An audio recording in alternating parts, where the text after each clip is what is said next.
So when I first started training, I was a very, very weedy guy. I'm 6'4", so 1m93 now. I was that height, maybe an inch or two shorter, and I weighed in at 60 kilos. So in this video, I want to talk to you about my fitness journey so far, all the ups and downs, and show you some pictures, turn it right back to when I first started training and the stages in between. So stay tuned.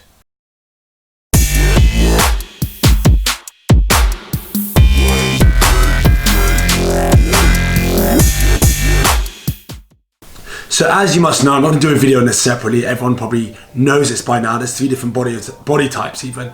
Well, there's arguably 4, but 3 main different body types. An ectomorph, someone that's naturally skinny and they find it very difficult to put on weight. And they've got a mesomorph, someone that puts on muscle quite easily. And then you've got an endomorph, someone that puts on fat quite easily. So the mesomorph, sometimes you can even see the muscle when they're skinny, they're, broad shoulders. They've still got the muscle, but they're just like slim muscle, and they've usually got slim-ish waists, I would say, in my view. And then you refer to ectomorphs as hard gainers. I'm an ectomorph by nature. I'm a hard gainer, like seriously hard gainer. At the start, when I first started out, 60 kilos at about 6'3", so about 1m91, and 60 kilos. I found it really, really hard to gain muscle. I was training. Obviously not the same way I train now. I'm a lot more experienced now. I know what I'm doing in the gym. I know how to maximize my time, but I was following what was out there then. So that was when I was about 18. I first started messing around with weights. That is, I'm actually 31 now. So first time I've revealed my age. 31 years old. That is a total of 13 years training. Adam, wow, you can do maths. I know. Still got it at my old age. But yeah, so 13 years of training. Obviously my training methods have changed significantly, but I find it really hard to put on weight. I used to eat. And even at one point, I remember reading on a forum online to eat Mars bars in between your sets when you train. Yes, you heard it, eat Mars bars. They're good for bulking. You want to be in a calorie surplus. You want to eat as much as you can. That's the traditional method of bulking. Just eat and eat, and you'll turn into Arnold Schwarzenegger. I ate my Mars bar between my set, and I wasn't actually putting on weight for ages. Then suddenly the weight started going up. Before I knew it, after about 2 years in, I weighed 125 kilos. Yep, 125 kilos. I've got a picture to put on screen now. Here I was around 115 to 120, somewhere between that mark. And that's obviously a significant difference. I more than doubled my weight overall. And that was, I felt big. I didn't feel fat. I just felt huge. I felt jacked. When I looked in the mirror, I saw what you see in bodybuilding magazines, and until someone took a photo, I didn't realize majority of the weight I put on was fat. Sure, I was strong, but that's relative. I was benching about 140, 145 then, and I have done when I've been slimmer and more muscular, I've benched 130, 135. So it's all really proportionate to the weight I was. It wasn't that strong, really. When I became leaner and more athletic again, I consider myself quite strong. So then let's roll it back a few years. So that's 2 years of training. I was 20 at this age when I just posted that photo. I was 20 years old, and now here at 21, I decided to trim down, cut the food, just eat less frequently. I was eating about 8 times a day when I was originally bulking. 8 times. That's because I picked up Flex, like bodybuilding magazines. I'd read through them and be like, oh, this bodybuilding diet, let me follow it. And I followed it. I followed it almost down to the T, and I ended up putting on a significant amount of, obviously not the Mars bars, they weren't in there. That was on the forums online and stuff. People saying to eat Mars bars because you're burning calories. You need to fuel yourself throughout your workout. Yep, Mars bars. Sure, it was enjoyable, but my blood work was probably ridiculously unhealthy at that point. I put on a significant amount of weight, like I just shown you, and then I trimmed it back down. 21, I was in pretty darn good shape for a 21-year-old. So I'm gonna put that picture on the screen because I definitely know I have that. And you can see I had a good vascularity. I was pretty darn ripped, and at the same time, I had a good amount of muscle as well. Here I weighed 90, probably about 89 kilos. So I trimmed it all the way down from 125 to 89 kilos just by significantly reducing the amount of times I ate and increasing my fat, reducing my carbs a bit, but not massively, because I didn't know anything about keto, didn't even know anything about tracking back then. There was no apps or anything like that. You'd have to guess everything. So while I love tracking now, I wouldn't say that it's necessary to get what you need to get, but it sure does help and it controls things. So I brought it back down about 89, 90 kilos. And then at 23, I went up significantly. I was about 105, 106. I don't actually have a picture of that, unfortunately, but I was a lot bigger. Then I trimmed it down all the way down because I wanted to apply for, well, I did apply for the Men's Health cover. A really bad photo, I'm gonna put on screen now, but I was in good shape. That's me about 93.5 kilos, and I was 23 then. Yeah, so I was in good shape. I'd say not the best shape of my life, but I was in good shape. And there now, if you follow me on Instagram, you would have seen this photo countless times. So my pre-injury state in January was the best shape I've ever been in my life. 98 kilos, put that photo on screen now. 98 kilos, and I was lean as anything. I felt the best. My lifts were like perfect. I wasn't really benching heavy at this point, so I can't really give you, but I mean, 110 I benched for like 4. So I know that much, but I wasn't doing regularly heavy lifting on the bench. I was training mixed martial arts a few times a week, boxing a few times a week. I was also doing my weight training, and only weight training 3 times a week. Now I'm weight training 4 times a week because I'm trying to put everything back on, but they're only 3 times a week, and working an office job, long hours. So I had to just fit it in when I could and do what I could to stay in the best shape possible, meal prep all the time, and then I got this injury. This injury's been a massive setback. It took me all the way back down to 87 kilos. I literally felt like I hadn't lifted a weight. And now I've built it back up. I'm around 99 now, and I'm set definitely to be in the best shape of my life when I fully recover from this injury. Hopefully that's soon, but I'm just taking it easy. The only thing that's lagging is my left side. It's building back up definitely, but it's still a bit weaker. It's still lacking muscle. So that's going to take some time. I think the strength of the ligaments and joints are definitely there, but it's just about building it up and building it up week by week, making sure I increase everything week by week, which I am at the moment. And so a bit of advice I'm going to give to all hard gainers: be consistent. That's my number one advice. Be consistent. Have a routine. So if you're going to train 3 times a week, make sure you train 3 times a week. If you can train 4 times a week, train 4 times a week. Don't just say you're going to do something and then fall short of it. You want to set realistic goals and you want to be able to achieve them. I wouldn't worry too much about weight to begin with. You're going to put on weight, you're going to drop weight, you're going to either put on muscle and lose fat, or put on muscle and put on a bit of fat as well. These are all going to happen at the start, especially if you're a newbie. Your first 6 months, you will see the most results. There's no way you'll ever see results like you do in the first 6 months again, unless you take something illegal, like some steroids or something similar. But I don't advocate that at all. I mean, each to their own. You can if you want, but it's not my thing. I've never touched anything like that before. So my overall point of this video was, since I first started training, I packed on 40 kilos of lean muscle. It may not sound a lot, but I've almost doubled my weight in lean muscle. And this is coming from someone that's a hard gainer. I found it really, really hard to gain muscle, to gain weight and everything. But the main thing I've always had, has been consistency. Don't get me wrong, there's always things in life that get in the way, things that are more important than hitting the gym, training and being in shape. I have gotten away a few times. I've had maybe 3 months out here, 2 months out there, but at the end of the day, I have been consistent and I've always come back and set routine and stuck by that routine.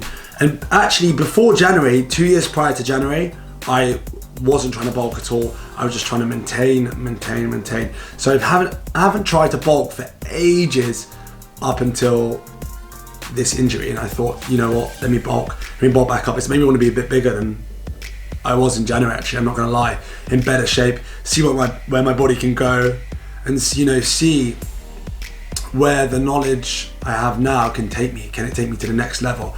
I'm 31. People would argue you're probably peaking, you've already peaked it. But I argue that these things, these consistencies, tweaking certain things, knowing your body a bit better can push you that bit further. And obviously another thing with hard gainers it's important you get enough calories. So by getting enough, I don't mean just, spiraling well out of control. I mean, go above maintenance. Understand what it takes to maintain your body mass.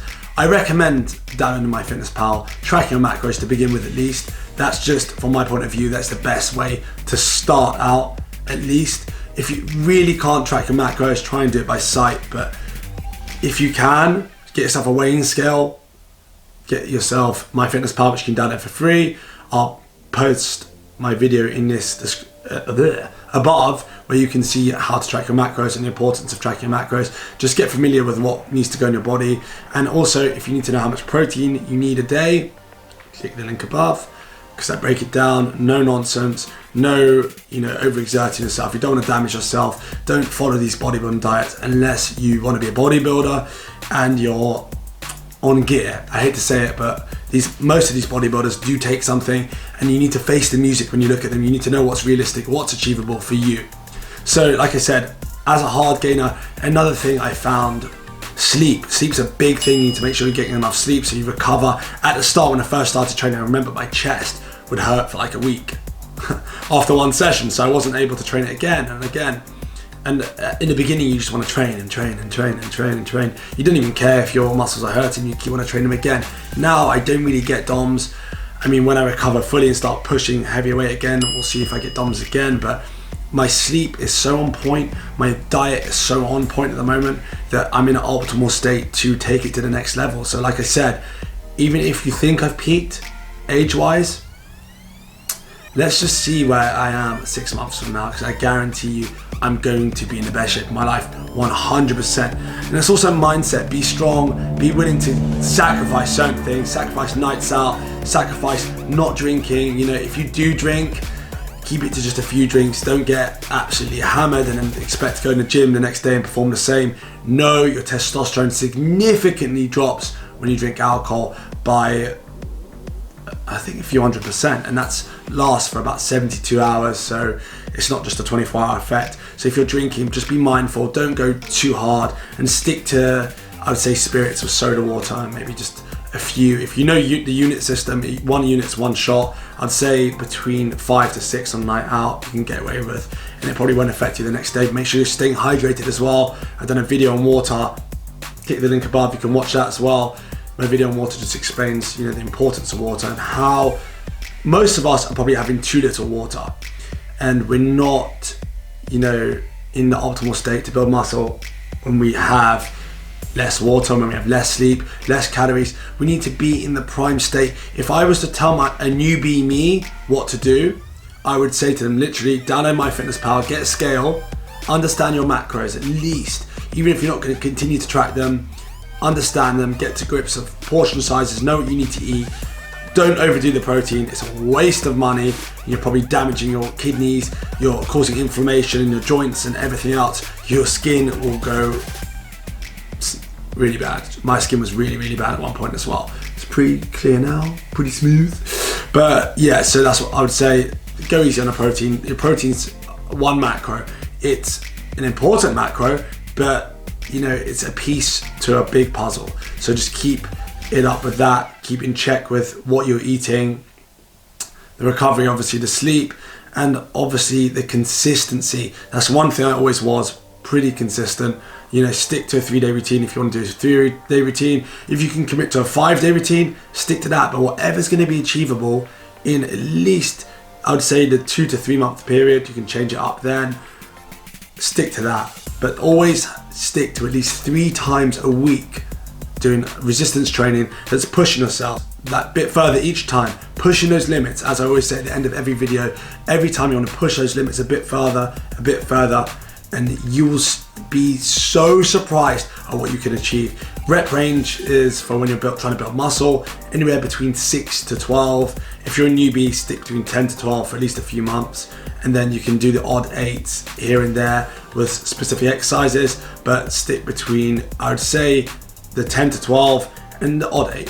That's completely fine if you want to test your body and see how much strength you've improved by, how much your strength is improved by. Can't even talk anymore. This is a serious rant, but I just wanted to get it out there and talk to you about my fitness journey, seeing as people have done it, and I don't hold much credibility. And also I forgot to tell you, I became a personal trainer in the year when I was 20 actually. So after being fat, I'm gonna say it bluntly because I was fat, fat mixed with muscle, however you want to see it, I lost all that weight and I became a personal trainer, and because I wanted to share my story. I didn't find love for personal training back then. I just didn't like it for whatever reason it was, wherever I worked or something, but I just didn't like it. So then I went on to pursue a degree, then I worked in the city for a little bit, in the corporate world, I worked in recruitment, and now I'm back to fitness training, coaching, doing these YouTube videos. I now part own a gym as well, a gym studio, you've seen Sweat Studios, and I feel, you know, very motivated to share all the knowledge, the years of knowledge, years and years of experience, what it feels like to be on the upper end, to be on the lower end, to be in the middle, to, you know, to be working 14 hours a day and still fit in a routine at the end of the day.